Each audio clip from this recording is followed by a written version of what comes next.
My name is Jamie Clancy and I am 23 years old. I was born in a two-parent household, and when I was 3, my parents separated. I went to live with my dad and my brother went to live with my mother. When I was 6 years old, my father committed suicide and I was the one to find him. I then lived with my mother, who was an alcoholic, heroin, and crack addict, who would physically abuse my brother and I. She would use drugs in front of us and allow her boyfriends to abuse her in our presence. She would sell the food stamps she would get for money for drugs, which left me and my brother to fend for ourselves, even to the point of stealing food. When the neighbors would call CPS, we were threatened by the wrath of our mother if we were to tell the truth. So out of fear, we continued to live with her.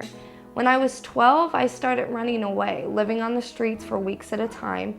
When I was 14, I went to live with my aunt for a year until I turned 15. But then I moved in with my boyfriend and his family in a little travel trailer.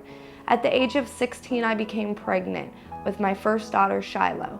At 18, I had my son, Daniel. When Daniel was a few months old, my boyfriend was arrested and I was left to care for him by myself with my 2 children.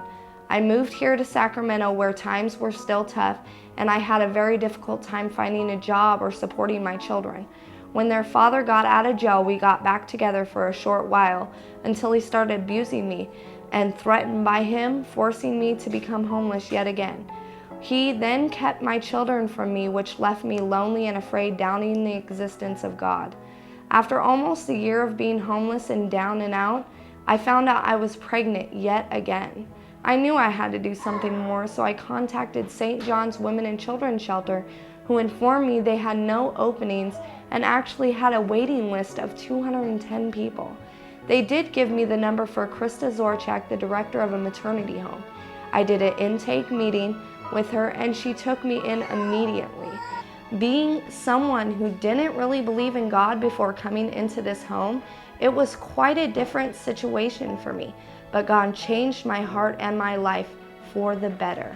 I started a relationship with Christ and started many life skills to become better in my life.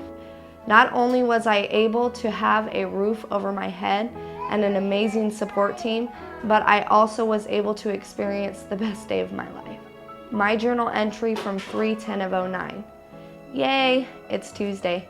We went to pick up my kids today. I woke up at 3:30 a.m. I was so tired because I was so excited that I wasn't able to fall asleep until 1:30. All I can do is hope this 16-hour car ride is worth it. I was informed my children are living in a trailer with no running water or electricity, with relatives of their father after he was arrested for taking the cops on a high-speed chase. I can't wait to get them out of this situation. I just want to tell you, Lord, that I know you have put this trip together. It has all happened so fast that there is no way that anything or anyone could have done it. I was so nervous, doubtful, and stressed out on the way up there, but I had written faith over fear on my hand, which reminded me to trust in the Lord.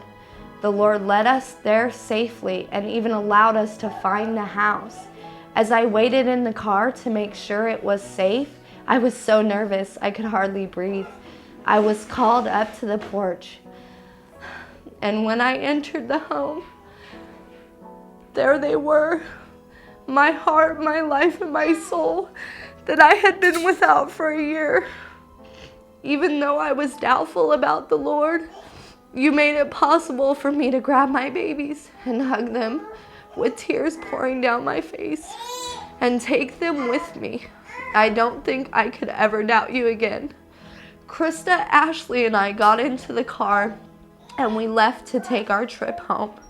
I was on cloud 9. I want to tell you, Lord, that I love you and thank you for putting Krista in my life to work through her to save me. I am so happy that you are in my life and for all the grace you have shown to me. Thank you, Lord.